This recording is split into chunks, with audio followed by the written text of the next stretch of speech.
Você que nos assiste em toda a região norte e em várias partes do Brasil, viu algo estranho, tem uma denúncia, um vídeo, um documento? Mande para o Norte Investigação. WhatsApp 92 o prefixo 99297-2401. O seu sigilo é garantido. O assalto acontece em segundos, mas o pesadelo começa depois. Um celular roubado pode abrir a porta da sua vida para o crime. Fotos, senhas, contas bancárias e memórias nas mãos de desconhecidos. Nas ruas, o medo tomou o lugar da segurança. E por trás de cada roubo existe uma rede criminosa milionária. Você vai entender por que o celular virou o novo tesouro do crime organizado. A partir de agora, a reportagem completa. O assalto dura poucos segundos. É rápido, violento e quase sempre inesperado. A vítima mal tem tempo de reagir, mas o que muita gente ainda não percebe é que o verdadeiro prejuízo desse crime começa depois que o criminoso desaparece da cena.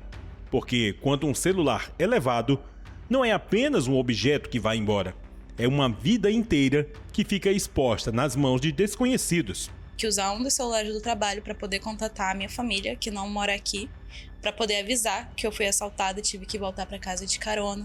No outro dia, eu estava de plantão para trabalhar, eu não consegui vir trabalhar. Dentro desse aparelho estão fotos, conversas pessoais, senhas, aplicativos bancários, documentos e e-mails, redes sociais e dados suficientes para reconstruir a identidade completa de alguém.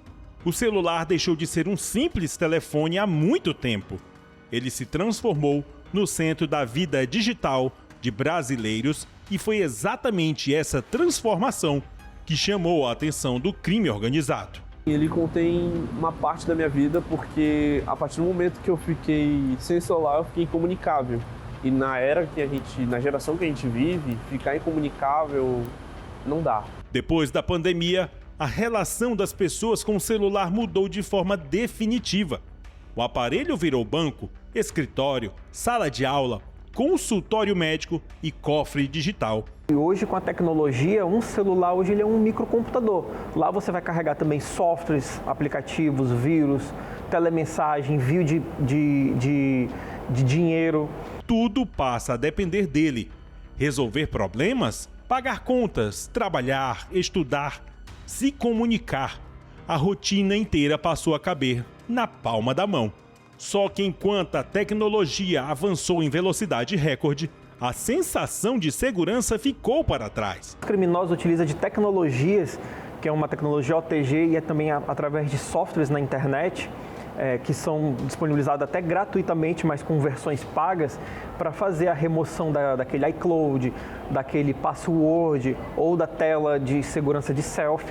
Existem programas que estão disponíveis na internet. Então é uma grande facilidade dos criminosos, terem acesso a profissionais de tecnologia da informação que têm ali as suas lojas de celulares, que fazem serviço clandestinamente a serviço do crime. Nas grandes cidades, segurar o celular na rua deixou de ser um hábito comum e passou a ser um comportamento de risco. Ele chegou armado lá e teve pedindo o celular, aquele ligeiro, e a gente fica mal armada. É muito grande e a gente teve que entregar o celular. Os roubos de celulares não acontecem de forma aleatória. Eles seguem um padrão muito bem definido.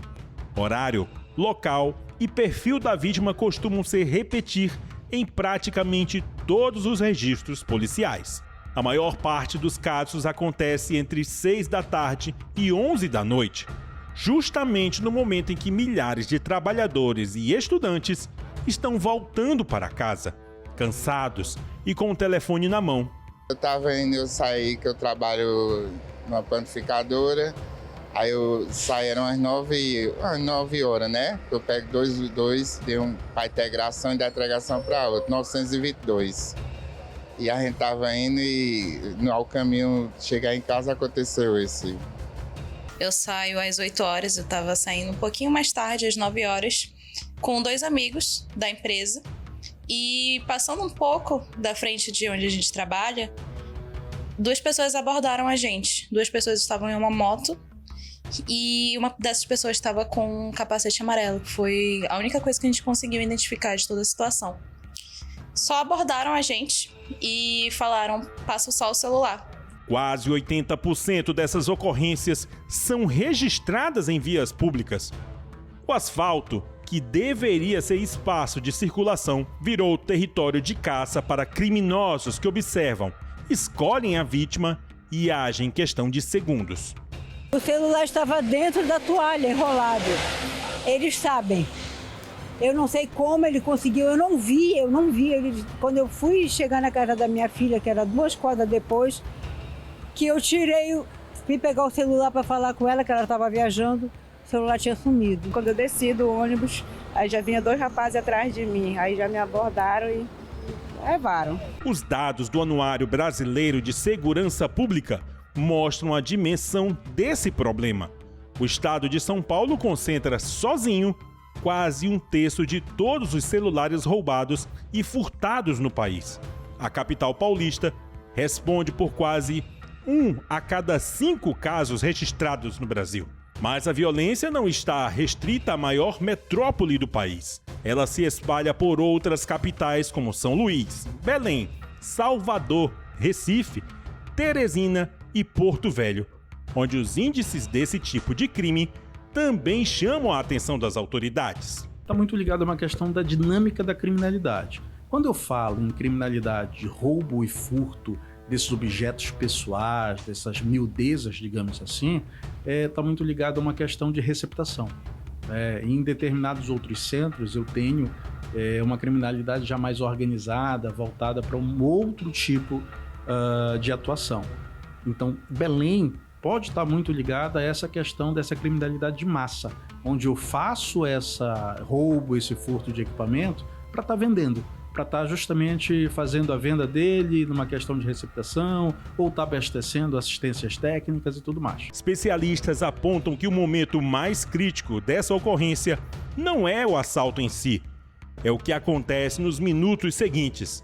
Enquanto a vítima tenta desesperadamente bloquear as senhas, aplicativos e contas bancárias, do outro lado, existem quadrilhas especializadas que trabalham justamente para invadir o aparelho antes que qualquer bloqueio seja realizado. Mas, sobretudo, eu tenho a possibilidade de acessar aplicativos bancários para conseguir fazer a transferência de valores, certo? Além disso, eu posso utilizar, quando aquele celular tem um cartão registrado nele, um cartão virtual, utilizar esse celular para fazer compras em lojas virtuais ou até mesmo em lojas físicas. Quando o celular está desbloqueado, os criminosos conseguem fazer transferência via Pix, contratar empréstimos, acessar e-mails, redes sociais e aplicar golpes em nome da vítima. Eu perdi acesso ao meu e-mail e quando eu recuperei ele de novo, tinham várias senhas de várias pessoas, senhas de banco, senha de celulares, tinham contato de outras pessoas. O roubo do aparelho rapidamente se transforma em roubo de identidade. Ele vai estar lucrando com isso e ele não vai devolver o telefone, porque ele sabe que aquele telefone ele tem um valor muito maior no mercado negro. Pessoas que querem comprar um bem com um telefone mais moderno, às vezes paga aí o valor de 4, 5, 6 mil reais por um dispositivo. O criminoso ele vai tentar negociar, mas ele vai te enganar novamente. Além dele ter roubado seu dispositivo, ele vai te aplicar mais um golpe. As consequências não são apenas financeiras. Muitas vítimas relatam medo permanente, sensação de invasão de privacidade e até sintomas de depressão depois do crime. Eu só ficava pensando em como recuperar, em quando eu ia reaver e no prejuízo que isso iria me dar. Fora o prejuízo financeiro e psicológico, porque eu fiquei com trauma. Isso porque o celular deixou de ser apenas um bem material. Ele passou a representar a memória, a rotina, a intimidade de uma pessoa. As investigações mostram que o ladrão que aborda a vítima na rua é apenas parte mais visível de uma estrutura criminosa muito maior e organizada. Existe uma cadeia que começa no roubo, passa por receptadores, técnicos especializados em desbloqueio, fraudadores de dados e termina na revenda ou desmonte do aparelho. Posso utilizar esse aparelho para venda Tá? Esse aparelho ele ser vendido para uma pessoa de boa fé ou para uma pessoa de má fé que sabe a origem ilícita daquele aparelho, ou então esse aparelho ele pode ser desmontado para ser vendido como peças de reposição em assistências técnicas. Baixo risco, alta procura e lucro rápido. Essa combinação transformou o roubo de celular em um negócio extremamente atraente para o crime organizado. Para encaminhar ele para dentro de presídio, utilizando esse celular para, vamos colocar assim, empresas especializadas, essa empresa com aspas mesmo, em aplicação de golpes, certo? Em aplicação de golpes de WhatsApp, golpes de rede social. No fim das contas, quando um celular é roubado, não é apenas um aparelho que desaparece. O que vai embora junto é a sensação de segurança, a privacidade e, muitas vezes, a tranquilidade de uma família inteira. Isso, infelizmente, me deixou num prejuízo tanto profissional quanto financeiramente, porque é um item não só de uso pessoal, é um item de trabalho que eu uso para trabalhar. Já vem tão cansado do trabalho, daqui que chego na delegacia, tudo, vai chegar meia-noite em casa. Infelizmente, eu preferi ir para casa e perdi o celular.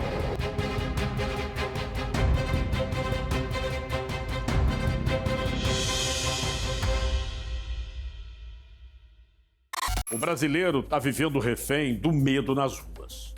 Hoje, tirar o celular do bolso virou um ato até de coragem. O crime avançou, se organizou e encontrou um negócio milionário diante da fragilidade da segurança pública. Enquanto a tecnologia evolui todos os dias, o cidadão continua abandonado no ponto de ônibus, na calçada, dentro do transporte coletivo. Os números só aumentam. As quadrilhas se especializam e a resposta do poder público continua lenta, insuficiente. Não estamos falando apenas de um aparelho roubado, estamos falando de contas bancárias invadidas, identidades destruídas, famílias traumatizadas. O mais revoltante é saber que existe toda uma cadeia criminosa funcionando quase que livremente. Quem rouba, quem desbloqueia, quem compra e quem revende continua alimentando esse mercado ilegal. E até quando a população vai precisar viver olhando por cima do ombro, com medo de usar o próprio telefone? Falta policiamento ostensivo, inteligência, fiscalização e punição severa para quem participa desse crime. Também é urgente cobrar mais responsabilidade das empresas de tecnologia e das instituições financeiras, porque o criminoso não pode continuar tendo mais facilidade para acessar um celular do que a própria vítima para bloquear os dados. O cidadão, o trabalhador, não aguenta mais viver acuado dentro da própria cidade. Segurança pública não pode ser discurso de campanha. Precisa virar resposta rápida, ação permanente e proteção da verdade para quem sai de casa todos os dias. E daqui a pouco as notícias pelo Brasil com o Giro do Norte. Quanto custa proteger, amparar, cuidar da sua família? Menos de R$ 1,50 por dia para você e mais 4 dependentes. Atendimento garantido pela Sul América. Bem mais. Cuida com telemedicina na palma da mão, clínico geral, pediatra 24 horas por dia, 7 dias por semana. Ampara com assistência funeral de até R$ 5.000 e a proteção financeira de R$ 100.000 por invalidez ou morte acidental do titular. Segurança real em todas as fases da vida. QR Code aí na tela. Bem mais, lançamento da Sul América. Entre em contato, é preço promocional R$ 44,00 só para esse lançamento. Bem mais. E agora os destaques da semana no Brasil, no mundo. Fique de olho no Norte.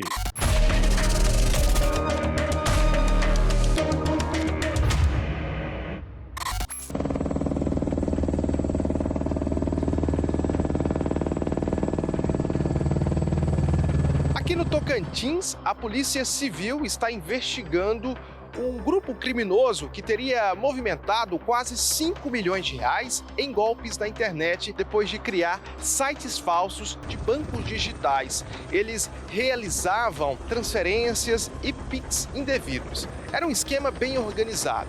Eles criavam esses sites falsos de bancos digitais e pagavam anúncios para que, durante o momento de buscas na internet, os sites falsos aparecessem nos primeiros lugares no momento da busca. Depois que os clientes entravam, ali pensavam que era o site verdadeiro do banco, forneciam dados importantes, dados sigilosos, eles realizavam essas transferências e PIX indevidos. A polícia cumpriu 11 mandados de prisão em 4 estados, entre eles o Tocantins e o Goiás. A polícia acredita que pelo menos 18 pessoas foram vítimas desses criminosos. As investigações vão continuar para a polícia entender mais sobre esse esquema criminoso.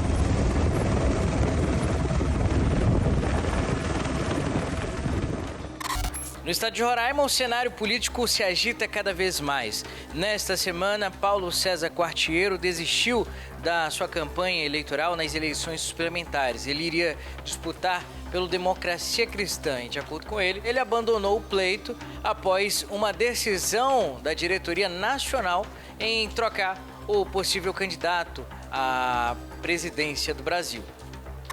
Aqui no Pará, um vídeo que circula nas redes sociais mostra o momento em que um homem tenta invadir uma residência para abusar sexualmente de uma adolescente de 13 anos. Esse caso aconteceu no município de Igarapé-Mirim, nordeste do estado. Segundo informações, o homem seria tio da vítima e em outra ocasião já havia abusado da menina. Ela registra com o celular todo o momento do homem que chega a convidar ela para ir para trás da casa, dizendo que queria fazer um carinho nela. Segundo informações, ele segue solto. Em nota, a polícia informou que o inquérito foi concluído e remetido à Justiça do Pará. Uma ação conjunta da Polícia Militar com a Receita Estadual flagrou o transporte irregular de lhamas na BR, na altura do posto fiscal da Tucandeira. A guarnição da PM foi acionada por um auditor da Receita após um caminhão boiadeiro Mercedes-Benz preto passar pelo posto de fiscalização sem apresentar nota fiscal, guia de transporte animal e os demais documentos obrigatórios. A equipe conseguiu abordar o veículo alguns quilômetros depois. Dentro estavam um motorista e um passageiro. Eles disseram que os animais foram embarcados em Brasileia. Na vistoria da carga, os policiais encontraram lhamas, uma espécie originária de países andinos como Peru, Bolívia, Chile e Argentina. Os abordados não tinham nenhuma documentação dos animais e alegaram que o dono enviaria depois, o que não aconteceu. Por ordem da Receita Estadual, o caminhão voltou ao posto da Tucandeira para tentar contato com o proprietário. Como os documentos não apareceram, a Polícia Militar escoltou o veículo até a sede da Polícia Federal. O caso agora segue sob os cuidados da Polícia Federal, que deverá investigar o caso e tomar as providências cabíveis. E aqui em Rondônia, Danael Pereira de Souza, de 35 anos, foi preso durante uma ação da polícia na BR-364 em Porto Velho. O suspeito é apontado como autor de um homicídio no bairro Cidade de Deus, na zona norte de Manaus. Segundo as investigações, a vítima, Josafá Silva Rodrigues, de 32 anos, foi morto a facadas dentro da própria casa no dia 1º de fevereiro deste ano. A polícia apontou que o crime aconteceu depois que o suspeito invadiu a residência para tentar agredir a ex-companheira. Josafá teria interferido para defender a mulher e acabou sendo atingido pelos golpes de faca. Testemunhas pediram ajuda a policiais que passavam pelo local. A vítima ainda foi encontrada com vida dentro da casa, mas não resistiu aos ferimentos, mesmo após o atendimento do SAMU. Após o crime, Danael fugiu em uma motocicleta e passou a ser procurado pela Justiça do Amazonas. Durante as investigações, a polícia conseguiu localizar o suspeito em Porto Velho, viajando em um veículo com outros 2 homens. Após consultas no sistema, os agentes confirmaram o mandado de prisão preventiva pelo crime de homicídio qualificado. Danael recebeu voz de prisão e foi levado para a Central de Flagrantes de Porto Velho. O caso segue sendo investigado pela Delegacia de Homicídios e Sequestros de Manaus.